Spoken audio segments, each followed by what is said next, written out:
Alors on accueille maintenant Stéphanie Toumelin, qui est membre aussi de la Maison Jaune depuis quelques mois, et qui nous a rejoint autour de ce projet de docu-BD.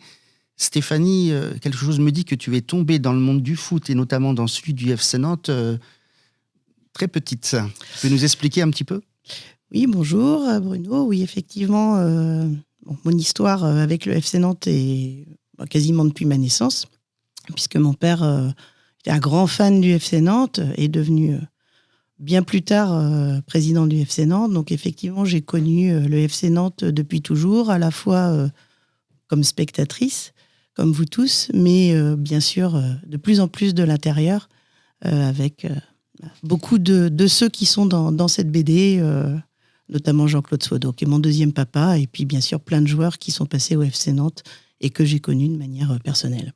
Alors tu as eu la chance, tu disais, d'assister à pas mal de matchs, mais aussi aux entraînements à la Jonelière quand tu étais petite, et je crois même que tu, après le bac ou au bac, tu as dû faire un mémoire sur le jeu sans passe, c'est ça ?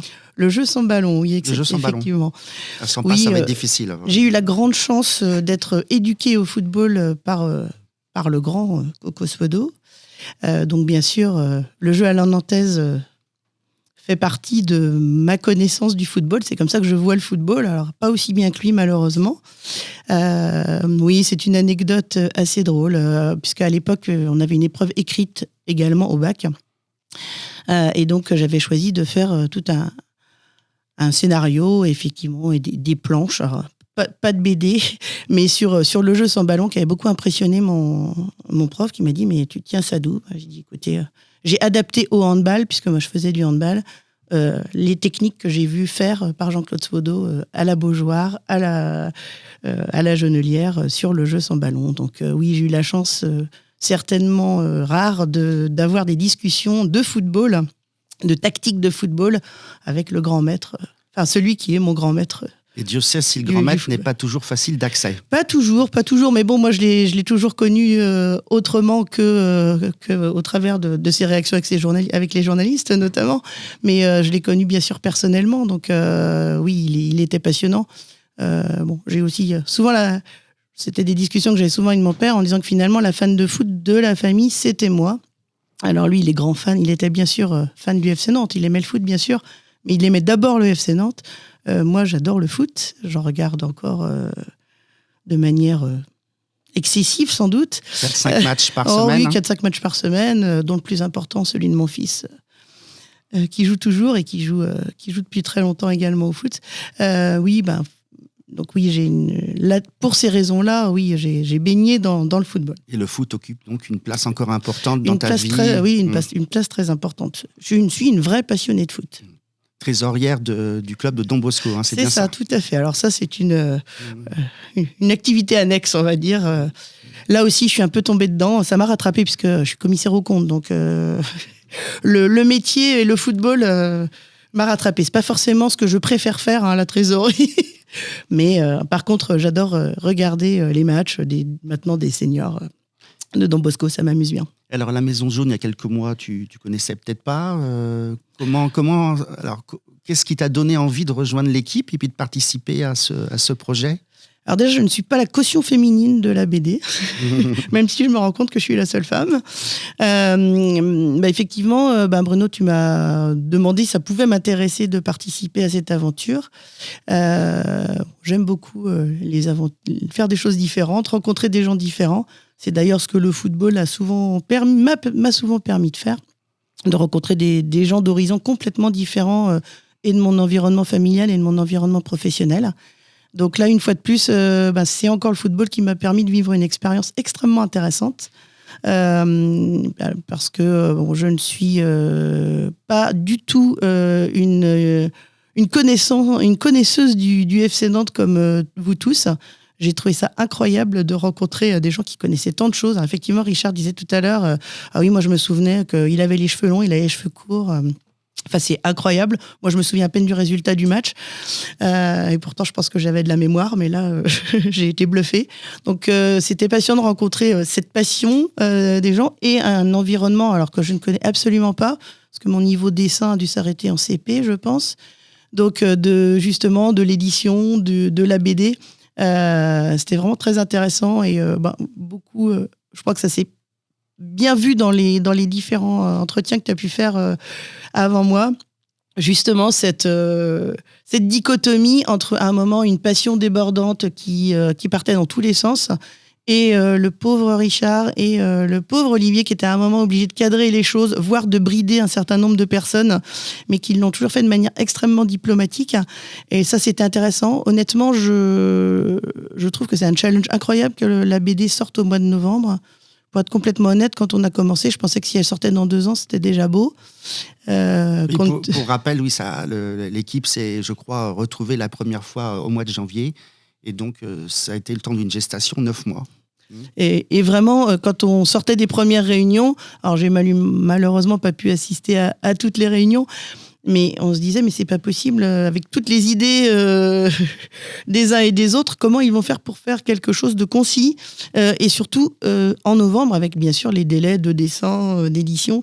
Donc là, c'est quand même un grand bravo et à Olivier et à Richard d'avoir relevé le défi. Certainement pas simple.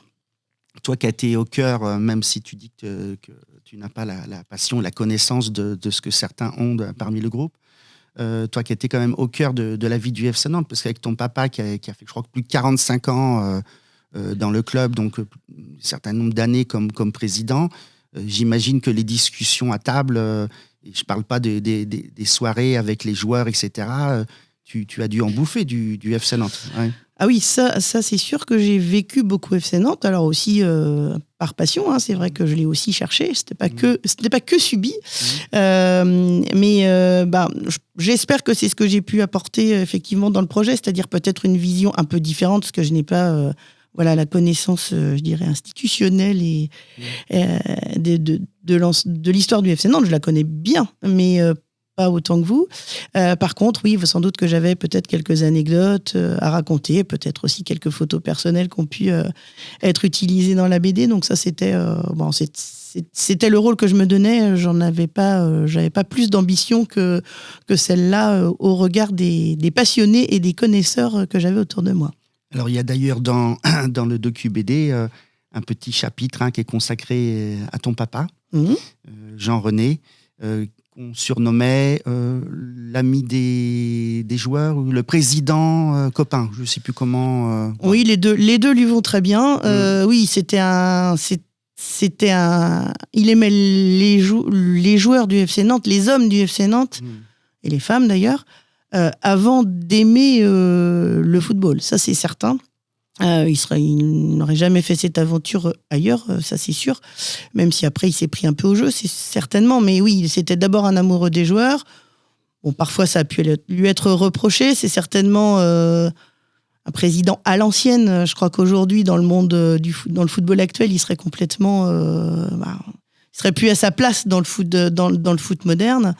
Lui, forcément, c'était d'abord les joueurs, bien sûr, d'abord les entraîneurs. Il a été proche, à part de Blažević, même s'il le connaissait bien, mais il était moins proche à titre personnel. Mais c'est sûr que, bon, bien sûr, Jean-Claude Sodo, mais Reynald Denouex aussi a toujours été très proche de lui. Donc oui, c'était d'abord les hommes du FC Nantes avant tout, et ça lui a apporté énormément de passion, et énormément ça lui a redonné beaucoup. Il a donné beaucoup au foot, y compris forcément. Moi, en tant que père, parfois, il était pris par le FC Nantes. Alors, j'avais la chance d'avoir la même passion que lui, heureusement. Ça me permettait aussi de vivre des choses différentes avec mon père. Mais oui, il a d'abord été proche des hommes du FC Nantes. Et donc oui, peut-être trop un président copain qui savait pas toujours trancher dans le vif et qui donnait souvent raison aux joueurs ou à l'entraîneur devant parfois la raison d'État qu'impose le football actuel. Écoute, merci Stéphanie pour ce témoignage et puis aussi pour ta participation à ce beau projet. On va accueillir maintenant un autre passionné, Bernard Marie.